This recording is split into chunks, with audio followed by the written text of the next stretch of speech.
Ambati silks Kanchipuram sorry store now in Vijayawada. Exclusive పట్టు saris, సల్వాస్ and lehengas. నమస్కారం అండి, సుమన్ టీవీకి స్వాగతం. నేను గీతాంజలి.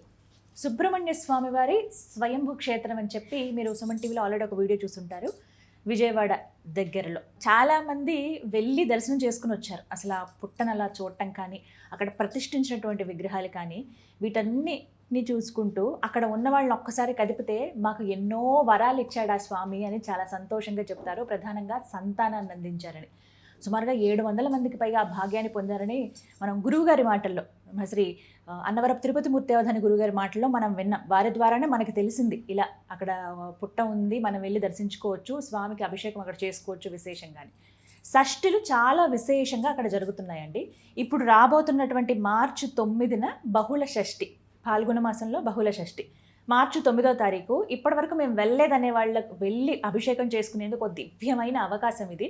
తెలుసుకుందాం ఎలా వెళ్ళాలి, అసలు ఆ రోజు ఏం చేస్తారు, ఎవరెవరు రావచ్చు, మళ్ళీ అక్కడ జరిగే కార్యక్రమాలు ఏంటి, స్వయంగా మనం ఎలాంటి కార్యక్రమాలు చేయొచ్చు, స్వామి అనుగ్రహం ఎలా పొందొచ్చు, గురుగారి మాటలు విని తెలుసుకుందాం. మనతో పాటు ఉన్నారు భారతీ శంకర పీఠం వ్యవస్థాపకులు, ప్రముఖ ఆధ్యాత్మికవేత్త, జ్యోతిష్యులు, బ్రహ్మశ్రీ అన్నవరపు తిరుపతి మూర్తి అవధాని గురుగారు. వారితో మాట్లాడదాం. గురుగారు నమస్కారం అండి. ఓం శ్రీ మహాగణాధిపతయే నమః.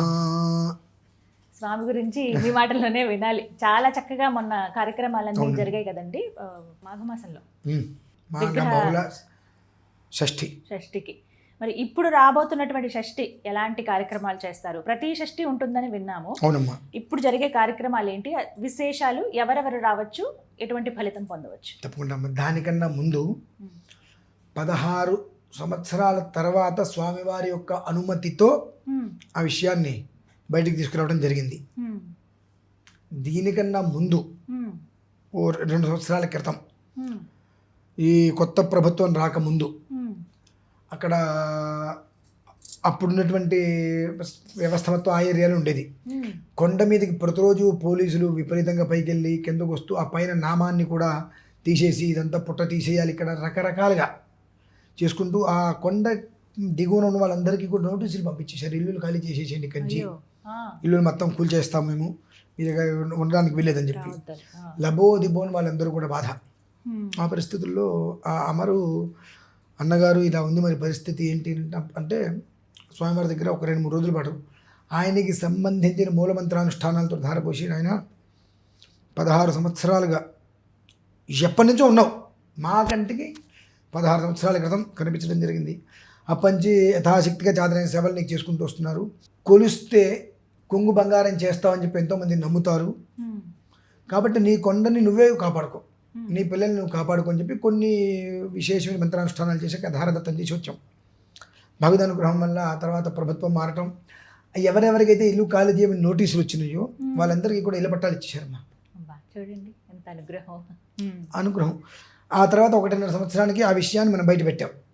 స్వామివారు అక్కడ ఉన్నారు, వస్తున్నారని చెప్పి మొదటి నెల ఆ పుట్ట దగ్గర ఒక యాగం చేశాము, నార్మల్గా గడిచిపోయినట్ల. 2వ నెల వచ్చేటప్పటికి పళని నుంచి జంట నాగేంద్ర స్వామి విగ్రహం వచ్చింది, దానికి అర్చన చేశాం. 3వ నెలకు వచ్చేటప్పటికి 14 తలల సుబ్రహ్మణ్యేశ్వరుడు, సుబ్బరాయుడు 14 తలల. అలాగే ఎక్కడ మీరు చూసి ఉండరు, అది వల్లీ దేవసేన సమేత సర్పరూప సుబ్రహ్మణ్యేశ్వరుడు, ఒళ్ళో పిల్లవాడమ్మ, ఒళ్ళో పిల్లవాడు ఉంటాడు. ఇట్లా సంతాన సుబ్రహ్మణ్యేశ్వరుడు అని చెప్పి ఎవరికో కనిపిస్తే వాళ్ళు అది గుర్తుపెట్టుకొని డ్రాయింగ్ చేసుకొని ఆ విగ్రహాన్ని చేయించారు. ఇప్పుడు ఆ విగ్రహం ఉందేమో అక్కడ. ఇలా ఒళ్ళో పిల్లవాడు ఉంటాడు, వల్లీ దేవసేన అమ్మవారు ఇలా పట్టుకొని ఉంటారు. సుబ్రహ్మణ్యేశ్వర సర్పరూపంలో పడగల రూపంలో వస్తారు అక్కడ. ఆయన 14 పడగలతో సుబ్రహ్మణ్యేశ్వరుడు, సుబ్బరాయుడు, అలాగే గణపతి. 3వ నెల షష్ఠికి వీళ్ళందరూ వచ్చేసారండి అక్కడికి. వీళ్ళందరూ రావడం ఒక ఎత్తు అయితే అమ్మా, 250-300 కిలోల బరువు ఆ విగ్రహాలు. అంత పైకి ఎక్కాలి కొండ, కొండ ఎక్కాలి. 1 గంటన్నర సమయంలో ఎక్కించేశారు. ఎలా ఎక్కిందంటే అది ఈశ్వరేచ్ఛ. 8 మంది వచ్చారు ఎక్కించడానికి. పడ్డారు కష్టం. ఒక్కటి ఏమాత్రం ఒక మనిషి కాలు అటు ఇటు జారినా రక్తం ఎరులై పారేది అక్కడ. ఆయన కాపాడాడు. అలా పైకి తీసుకొచ్చి పెట్టారు. మొన్న కిందటిసారి అభిషేకం చేసేటప్పుడు పొట్టు ఎదురుకుండా ఉన్నప్పుడు తీసుకెళ్ళి ఆ పక్కకి పెట్టమన్నాం అభిషేకానికి. ఓ 9 మంది కలిసి దాన్ని మోయలేకపోయారండి విగ్రహాన్ని. ఎంత ఇబ్బంది పడ్డారు. నేనన్నా అభిషేకం చక్కగా తేనె పాలు అన్నీ ఆయనకి రాయండి ఒంటికి. ఆ రాసినప్పుడు మన శరీరం ఇలా అంటే ఎలా అయితే మెత్తగా తగులుతుందో అలా తగులుతుంది ఖచ్చితంగా. ఆ తగిలితే నాకు చెప్పండి అన్న. 3 అయితే నాకు వచ్చి చెప్పారన్నమాట. నేను నిజమా అబద్ధమా, నేను తిడతాను మాత్రం ఆ మాట చెప్పకండి అన్న. లేదండి, పిల్లవాళ్ళని ముట్టుకుంటే ఎలా అయితే కనుక ఉంటుందో ఒక రకమైన ఇదిగా అంత సున్నితంగా అనిపించింది. కాస్త భయం వేసి పక్కకు వచ్చేసాం మేము. వెంటనే పక్కన కూడా అంటే చేస్తూ తెచ్చి పక్కకు వచ్చి కూర్చున్నారు. ఏంటంటే విషయం చెప్పారు. ఆ సమయంలో నేను స్వామివారికి అభిషేకం చేస్తూ ఇందాక 9 మంది పట్టుకుంటే లేవలేదు విగ్రహము. ఆయన చంటి పిల్లవాడయ్యా. ఆయన్ని ప్రేమగా పలకరించి ప్రేమగా ఆయనకి ఆయన చేస్తే కదులుతాడని ఒంటి చేత్తో కదిలిపించాను అటు ఇటు. వీడియో ఉంది. ఒంటి చేత్తోటే విగ్రహం చూడండి. ఇందాక ఇంతమంది వచ్చారు, అసలు కదలి ఎటు చేసినా కదలేదు, ఇలాంటి కదిలిపోయింది విగ్రహం. ఆయన అంతగా ఫ్లెక్సిబుల్. మనకి ఎలాగా ఉండే అలా ఉన్నాడు ఆయన అక్కడ. కాబట్టి ఏంటంటే మూర్తి ఇక్కడ మూర్తి భవించున్నాడు అంతే, అందులో ఎలాంటి సందేహము లేదు. నీ మనస్సులో వేరే ఒక ఆలోచన లేకుండా సంకల్పం చేసుకోవడానికి వస్తే ఆ ఫలితం 6 మాసాలలో తీసుకుంటారనేటువంటిది చెప్పాము. ఇప్పుడు 3 మాసాలు అయింది, ఇద్దరి దగ్గర విన్నాము శుభవార్త.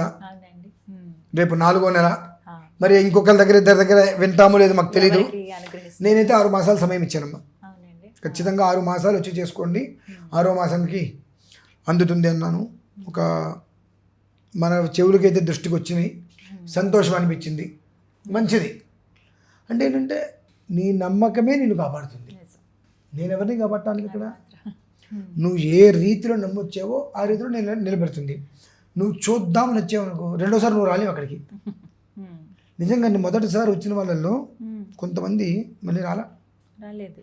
అంటే ఎలా ఉందంటే అమ్మా, కొంతమంది పుట్టాయి కదా, షెడ్ మాత్రమే వేశారు, ఇక్కడ కూర్చుదానికి కూడా అవకాశాలు లేవు, మేము ఎలా వస్తాము, ఏదైనా తిరుపతా నువ్వు ఎప్పుడైతే నువ్వు అడుగు పెట్టలేవు నా రోజు అనుకున్నా. రెండోసారి 3సారి రాలేకపోయారమ్మా. ఒక 4 అయితే మాత్రం అసలు అడుగు పెట్టలేకపోయారు. రెండోసారి వాళ్ళకి ఏదో ఇబ్బంది వచ్చింది, మూడోసారి కూడా రాలేకపోయారు, 4వసారి వస్తారో తెలియదు. అంటే నువ్వు ఎప్పుడైతే ఆయన మీద నమ్మకంతో కాకుండా ఏం జరుగుతుందనేటువంటి దీంట్లో వచ్చావో, నీ నమ్మకమే నీకు శ్రీరామ రక్ష. నువ్వు ఏది నమ్మితే అది నీకు రక్షగా నీ వెంట వస్తుంది. అది విజయవాడ బస్టాండ్ దిగుతానమ్మా. బస్టాండ్ నుంచి 4 కిలోమీటర్లు. బస్టాండ్ నుంచి ప్రకాశం బ్యారేజ్ దాటాలి. ప్రకాశం బ్యారేజ్ దాటగానే మనకు తాడేపల్లి వస్తుంది. ఆ తాడేపల్లి దగ్గర మనకు కృష్ణుడి గుడి ఉంటుందమ్మా. మనకి తాడేపల్లి రోడ్లోకి వెళ్ళంగానే పైన నామం కనిపిస్తూనే ఉంటుంది మీకు. కానీ ఆ నామం చూసుకుంటే మీరు వచ్చేయచ్చు. ఆ కృష్ణుడి గుడి పక్కన నుంచి లోపలికి వస్తూ కొండపైకి 140 మెట్ల వరకు ఉంటాయి. అక్కడ మనకు ఔదుంబర వృక్షం అది కూడా అక్కడ ఉన్నది. ఆ ఔదుంబర వృక్షం నుంచి మెట్ల పూజ కూడా చేయమని చెప్పాం. ఆ మెట్ల పూజ చేయటం వల్ల కూడా కొన్ని యోగాంతాలు ఉంటాయి.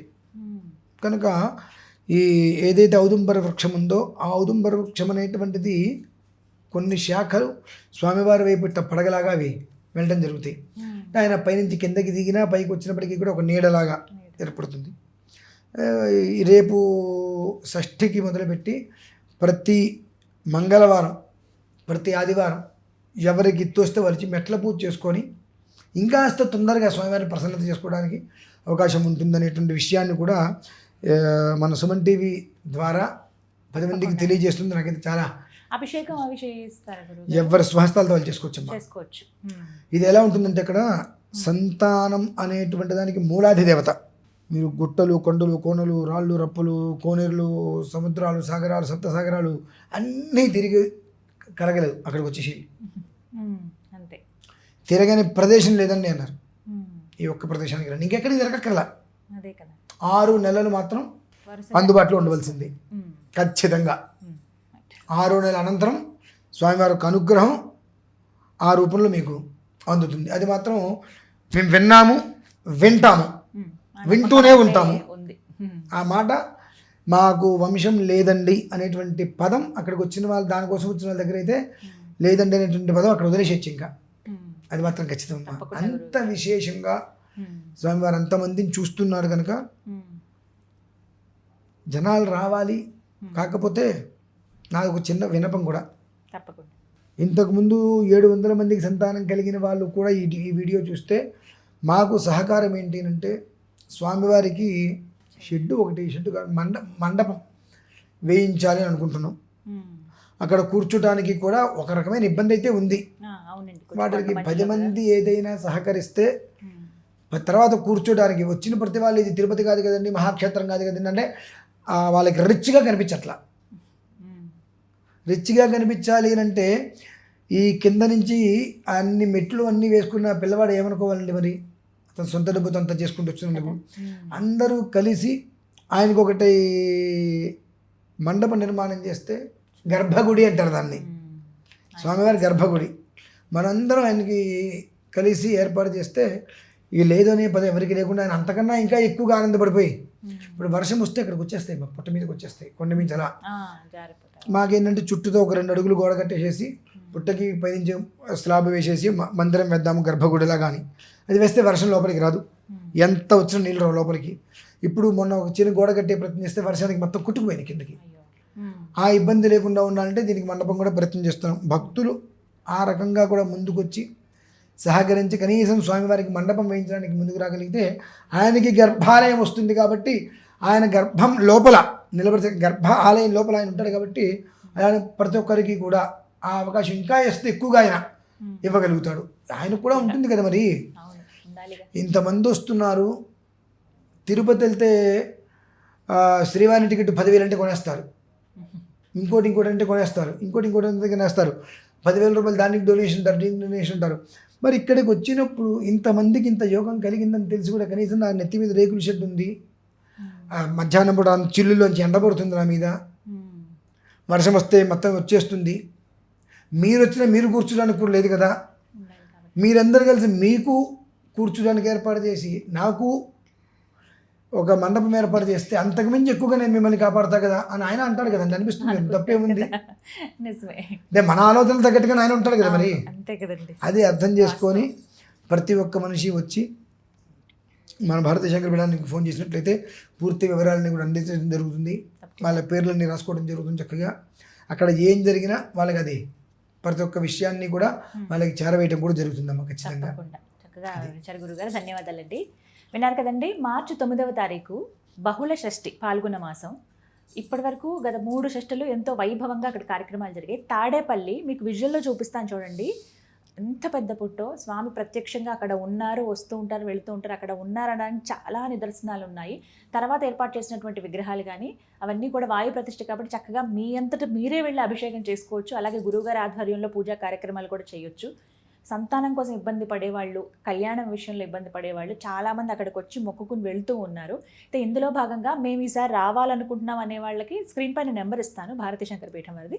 మీరు కాల్ చేసి వివరాలు కనుక్కోండి, ముందుగానే చెప్పండి. ఎందుకంటే దాదాపుగా మనకు 10-15 రోజుల సమయం ఉంది కాబట్టి ముందుగా చెప్తే ఆ ఏర్పాట్లన్నీ చేస్తారు. మీరు ఎప్పుడు రావాలి ఏంటనే వివరాలు తెలియజేస్తారు కాబట్టి వెళ్ళి అసలు ముందుగా దర్శనం అయితే చేసుకోండి. ఆ దివ్యమైన అనుభూతి మీకే కలుగుతుంది, స్వామి అనుగ్రహం పొందవచ్చు.